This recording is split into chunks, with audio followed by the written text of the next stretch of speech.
Welcome to Business Talk Sister Gawk. I'm Becca. And I'm Ruthie. And today we are going to be talking about how to get customer reviews. I'm super excited about this topic because Ruthie happens to be a wealth of knowledge about customer reviews. So, a bit of an overstatement. Well, we actually both have some experience with it. Yeah. So what kind of questions should you ask when you want to get a customer review? So basically, the general gist of it is that you want to be asking questions that you actually want to know the answer to. Instead of being like, what was your experience like? Ask specific questions. Like if you're selling a specific product, then ask about what their general review is of that product, or what specific functionality with that product, what they liked, what they didn't like, and think about the way that you can craft different questions based on what you actually want to know. So maybe you really want to know if this is a good price point for you or something like that. Think of ways that you can craft different questions surrounding that, and then also making sure that the kind of questions you're asking, mix it up with open-ended questions and close-ended questions. So you can do some yes or no's, you can do some one's more long answer, but you should really start your questions with an easier way to answer it. Start off with the more simple questions and then move into the more complex ones. But that also kind of leads into another question that we had, which is what kind of form should they fill out, or what is the way, basically how can you mine those responses? Ooh, how do you mine those responses? I'm curious what you're looking for exactly in that. How do you capture those little nuggets of information that are really valuable? Yeah, so there's a couple different ways that you can go about doing that. You can use email. If you have a call with them or something like that, then you can send them an email afterwards. Or if you have their information after they bought a product on your website, or maybe they're just like a recurring customer and you already have their contact information and you already know what their email address is, you can just shoot them a quick email with, you could do just questions in that email and just say, please respond to the following questions, and they can just respond to it. Or you could have specific forms. I know we've talked about before, utilizing Google Forms, or another way that you could do it that would be more public is to have links to things like your Google My Business listing or your Facebook or things like that, where people can leave reviews more publicly. You could also do that if you're selling on Amazon, asking people to leave you a review there. So there's lots of different ways that you can get reviews from people or get different customer feedback. I'm thinking about this more in terms of just feedback from your clients, whether that's to be seen by the rest of the world or just internally, and how you use that to make your business better. Yeah, so I think it's important to note that customer reviews, when people talk about them today, they're usually talking about, oh, on my Facebook page, I have tons of reviews, or on my Amazon listing, there's lots of reviews there, whatever.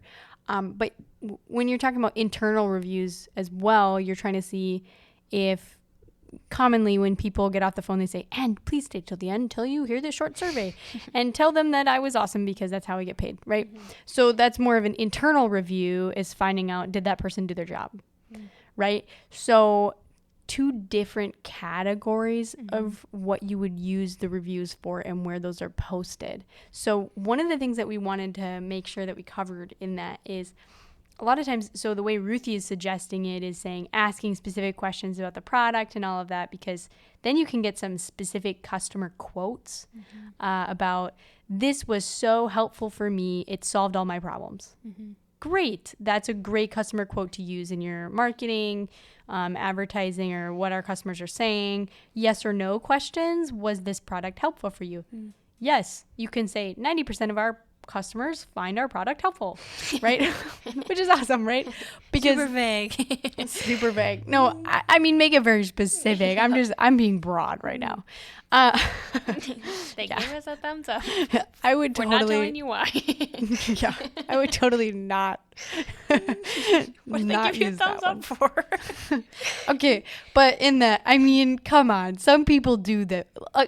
Peanut butter, prime example. What? Choosy moms choose Jif. What the heck is a choosy mom? Like, what do they go around? Are you a choosy mom? That's basically their whole intake form. Anyways. Are you a choosy mom? Yes or no? Anyways, okay. Besides the point. So, yeah, so some people do that. I wouldn't necessarily recommend it. Unless you're going to make it part of a ridiculous slogan like Jif did, then, I mean, go for it. But It's memorable. You remembered it.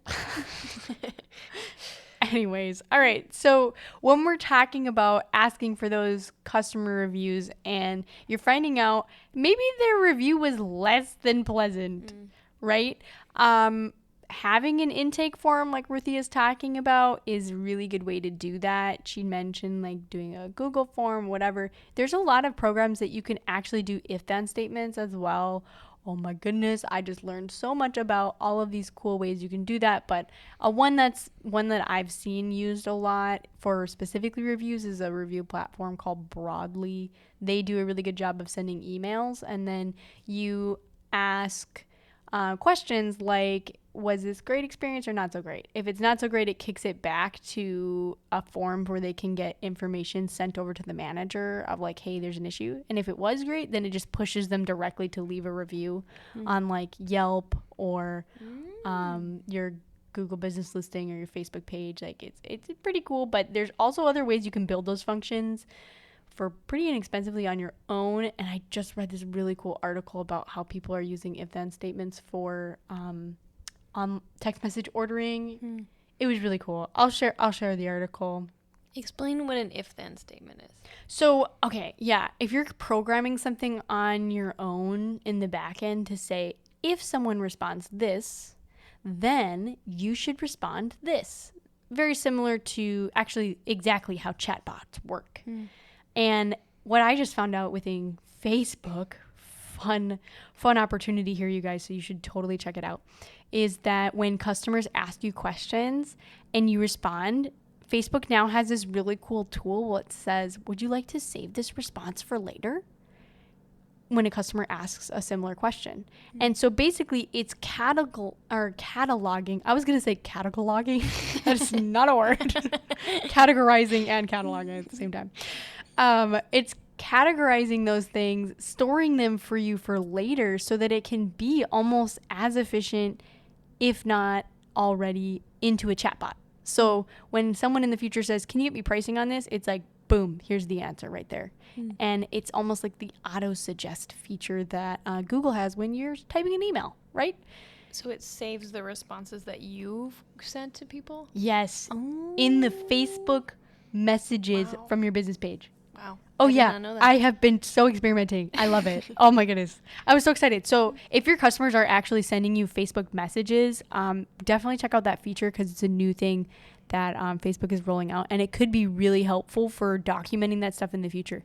And I haven't looked into it, but there might be a way to export those. You can use it for other channels of marketing too. That would be really cool. I don't know if that's a accurate statement yet, but it will be so cool if they did. If they don't, copy and paste it, get a little more creative, put some elbow grease in there. Yeah. Get it done. You can do it on your own.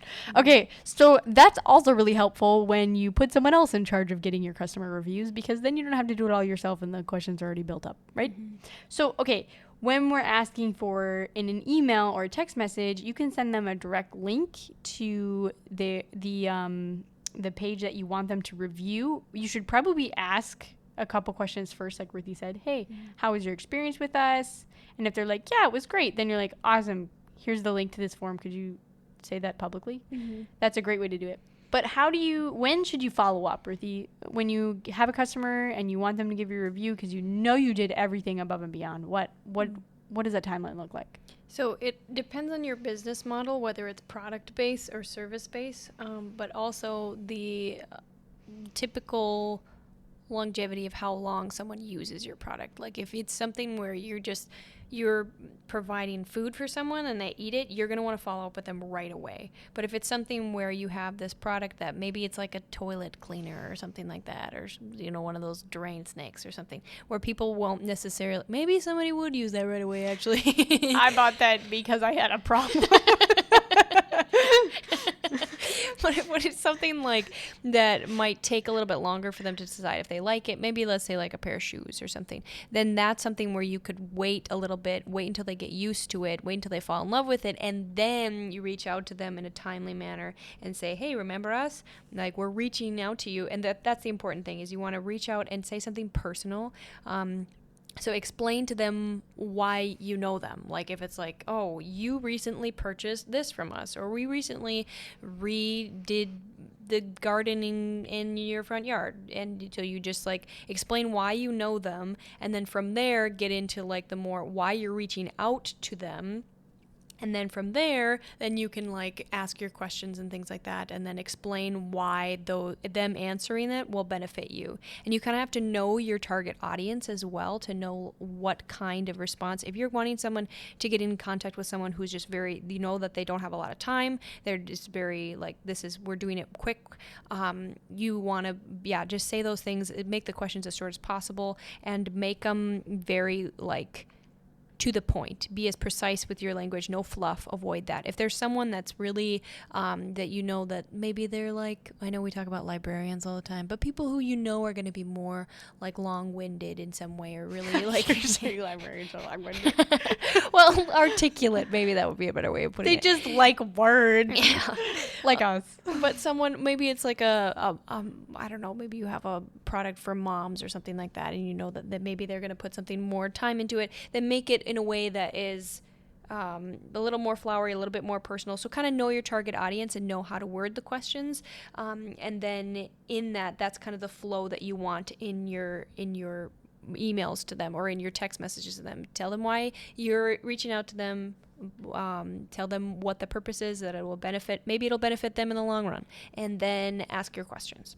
Okay, another really cool thing that we didn't really talk about, but I think this is amazing because a lot of older businesses do this. And when they do, I kid you not, I sit there when I'm like waiting at the office or whatever, I like read them.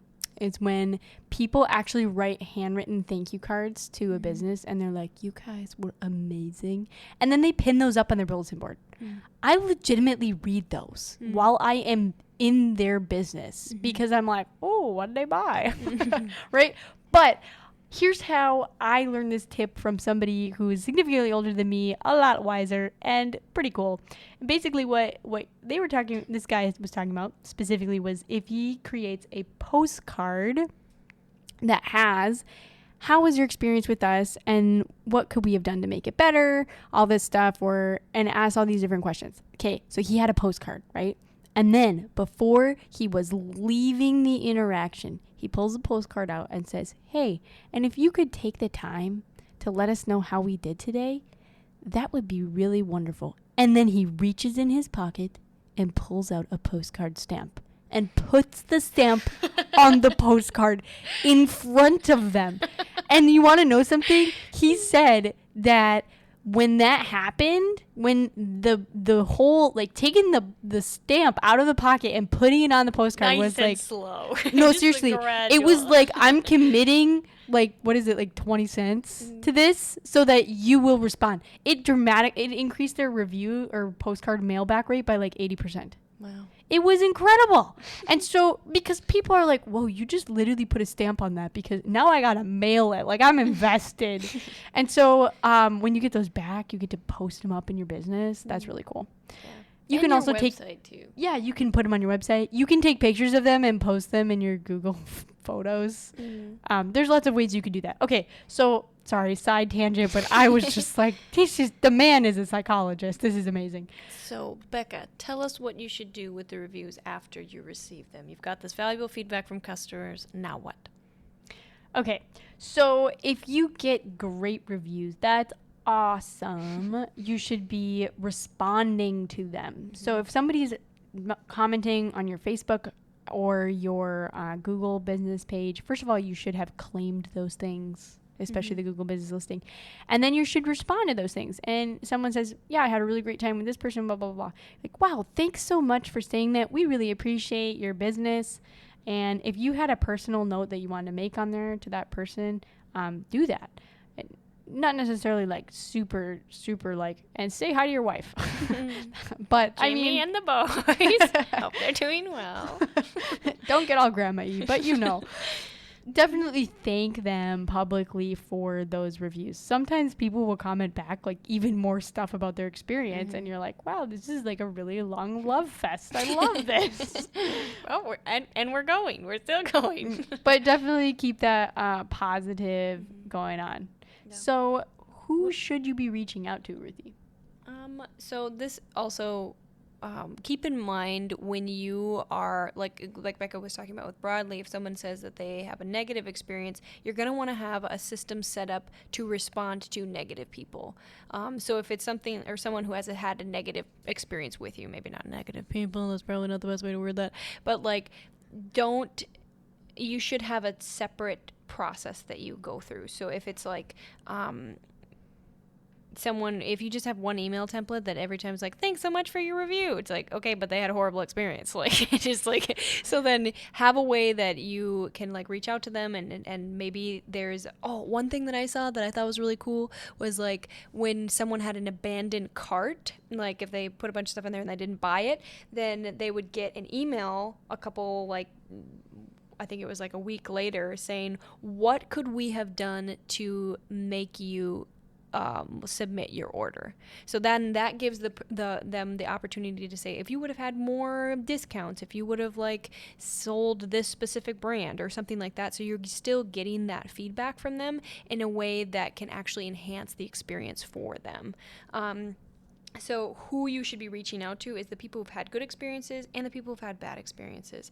And if there's a way that you can know the age demographic of the people who you're servicing, obviously, like, you should be reaching out to people who are, like, not children, so like know the age range of the people that you're needing to get the reviews back from. Okay, but here's the thing. When you're like, what could we have done better?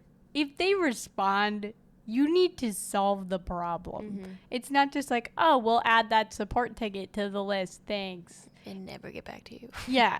And I think one of the things, even in some of the software stuff that I've tried, somebody's like, why didn't you use this anymore? And I responded, well, quite honestly, because the software was not intuitive and it kept not working for me. And they responded, well, I'm so sorry we had that experience. We could definitely set you up with a customer representative to walk you through that or whatever. I'm like, I do not have the time for that. But if you specifically hone in on what was the functionality that was broken, I would probably respond and say, this was what wasn't working. Mm-hmm. There was no guided tour to show me how to use this correctly or whatever. And then, boom, that's the content you should be making as a YouTube video or whatever, and then sending it back and saying, here's that video. So sorry you didn't have a great experience, but we went out of the way to make some content for that. So in the future, people won't have this problem. Regardless of if I had that experience that was positive or not, it's going to help the next person so that your product is better and people will like it more. Mm-hmm. Yeah. So that is our episode for this week. Next week, we will be discussing how to pay off your student loans. So don't miss that one. It's going to be really good. And we're going to talk about some personal experiences with that. Some of you are like, where's the fun part? We're not done. Okay, so we're going to tell you a quick story. This story, Ruthie apparently wants us to tell. Oh, it's one of my favorites. I think it's hilarious. Okay, so when I first started dating my now husband, you're gonna get to meet him. His name is Joel. This is exciting. Like, I'm trying to build the hype for this. Okay. So we're gonna interview Joel for this last little Sister Gawk portion. This is a story of seriously what happened when he first met my family. Okay. So welcome, Joel. Yay! Cue literally the just actual us clapping. Our little claps. Yeah. Glad I can become the laughter of the episode. This is great. Good. I'm glad. Okay, Joel. So tell us about your experience meeting our family. Well, let's just say I hope this doesn't happen to anyone else because it was kind of embarrassing, but also extremely uncomfortable at the same time. So you know how, like, when you're meeting your significant other's your family. significant other's family for the first time, you want to make a good impression.